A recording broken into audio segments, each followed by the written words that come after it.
Hello, আসসালামু আলাইকুম বন্ধুরা। আমার নতুন আরও একটি রেসিপি নিয়ে হাজির হয়ে গেলাম।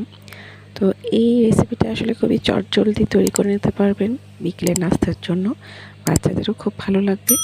তো চলুন দেখে নেওয়া যাক। তো আমি এখানে এটা তৈরি করার জন্য নিয়েছি একটি গাজর আর একটি বড় আলু। আর সাথে নিব ২ টো কাঁচামরিচ। তো এগুলোকে ভালোমতো গ্রেট করে নিব। আলু আর গাজরটাকে তারপরে ভালো মতো ধুয়ে নিয়েছি এবং পানিগুলোকে ভালো মতো চেপে বের করে নিয়েছি। আর এখানে আমি এখন কাঁচামরিচ কুচি করে নিয়েছি। এখানে ২ টো কাঁচামরিচ দিয়েছি আমি, কারণ আমার ছোটো বাচ্চারা খাবে, এই জন্য আমি ঝালের পরিমাণটা একটু কম রাখবো। পেঁয়াজ দিয়েছি, এখানে চালের গুঁড়ি দিয়ে দিচ্ছি, চালের আটা।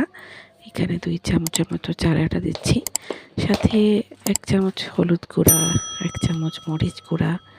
এখানে একটা আমি নুডলসের যে মশলাগুলো থাকে সেটাও একটা দিয়েছি। আপনারা চাইলে চাট মশলা থাকলে সেটাও দিতে পারেন। এছাড়া বাকি মশলাগুলো ১ চামচ করে, যেমন হলুদ গুঁড়া, মরিচ গুঁড়া, ধনিয়া গুঁড়া, জিরার গুঁড়া সবগুলোই ১ চামচ করে দিয়েছি। আর দেব এখানে ২ চামচের মতো বেসন। তবে এটা মাখার পরে আমি আরও একটু বেসন পরে দেব। তবে এখন আপাতত ২ চামচের মতো বেসন দিয়ে, আর এখানে একটু লবণও দিয়েছি, দিয়ে ভালো মতো এটাকে মেখে নেব। যেহেতু এখানে আমি মশলা ব্যবহার করেছি, মশলা বলতে নুডলসের মশলাটা, তো লবণটা একটু জেনে বুঝে স্বল্প পরিমাণ দেবেন, পরবর্তীতে লাগলে চেক করে আবার দেবেন।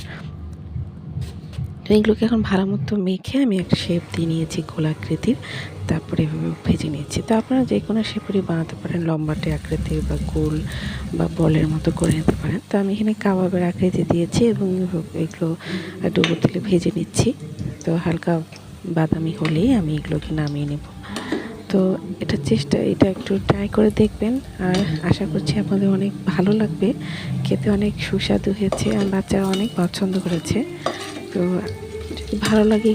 যদি ভালো লাগে অবশ্যই লাইক কমেন্ট দেবেন, আমার সাথে থাকবেন, আমার জন্য অনেক অনেক দোয়া করবেন। আর আপনাদের লাইক, আপনাদের কমেন্টগুলোই আসলে আমাকে অনুপ্রেরণা দেয় আরও নতুন কোনো ভিডিও করার। তো আমার সাথেই থাকবেন, আমার জন্য অনেক অনেক দোয়া করবেন। আর আবারও কোনো ভিডিও নিয়ে হাজির হয়ে যাব। ধন্যবাদ। আল্লাহ হাফেজ।